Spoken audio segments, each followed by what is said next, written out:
The journey so far was born out of passion, but it must have its own resilience, perseverance, and a bigger picture. That is where we are now.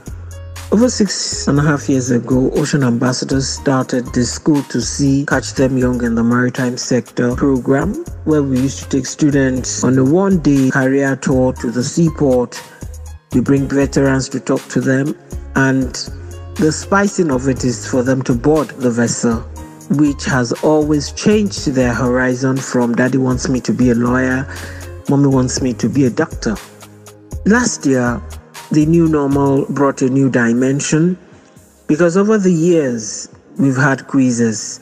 And of course, it has always been at University of Lagos because the University of Lagos actually endorsed the program.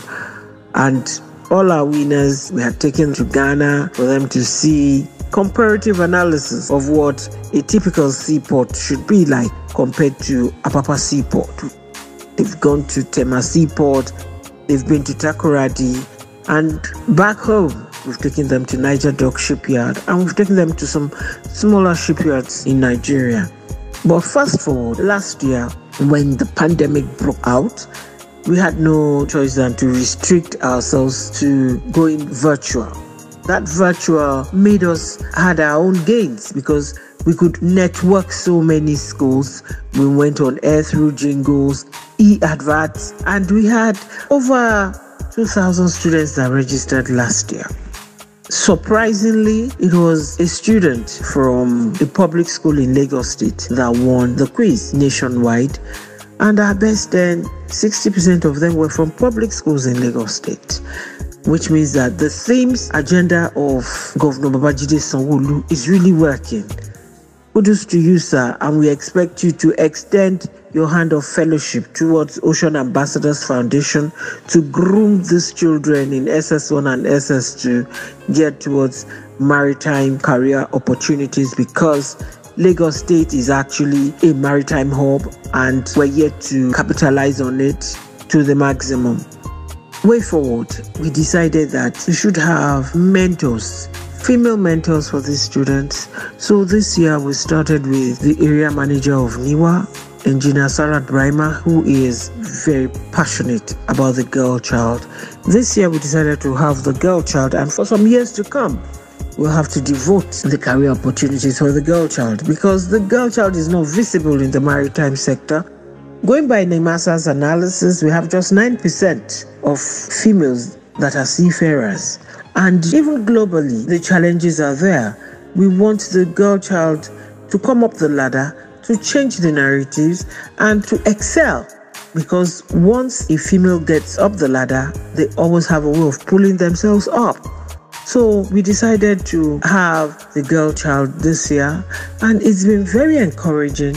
We had second nationwide virtual maritime quiz for the girl child because October 11 is actually the year of the girl child.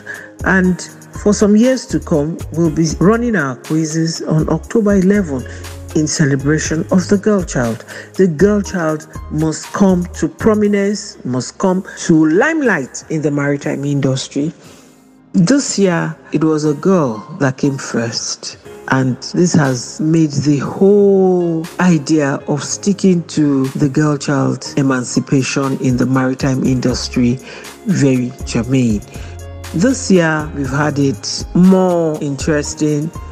A very big thank you to all our sponsors, Unity Bank, Bank of Industry, Bomora, ENL Consortium, NIWA, Nigerian Shippers Council, Mobot, and all others that came to our support for making this year's quiz a reality. Unity Bank sponsored us.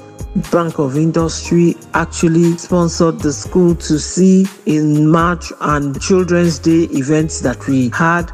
And they actually started the Girl Child Mentorship Program that we now run on Zoom. The way forward, we're actually soliciting for more partnerships, right from local government, states, the private sector, because we know that the ultimate goal of these children is the Blue Economy 2030. If you look at 2030 to 2021, you and I will agree that it is the SS1 and SS2 students that will actually benefit from this global arrangement. This arrangement of blue economy will create so many jobs for the upcoming generation.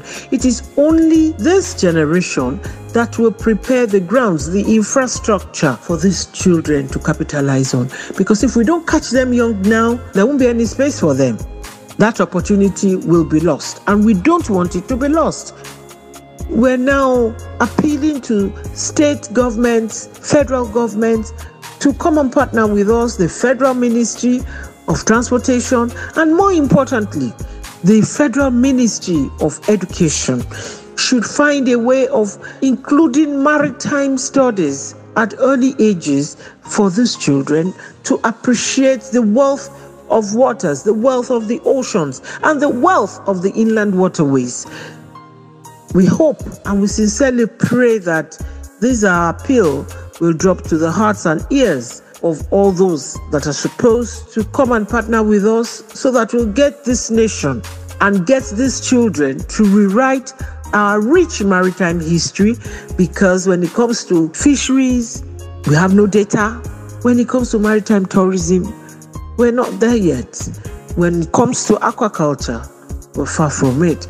We need all these areas to be harnessed by this upcoming generation, and the only way out is by grooming them right now and getting them to know at early ages what are the advantages of career opportunities in the maritime sector. We hope that this time next year we'll have more partners, so that these children will be able to rewrite the history of maritime career opportunities in Nigeria. Thank you.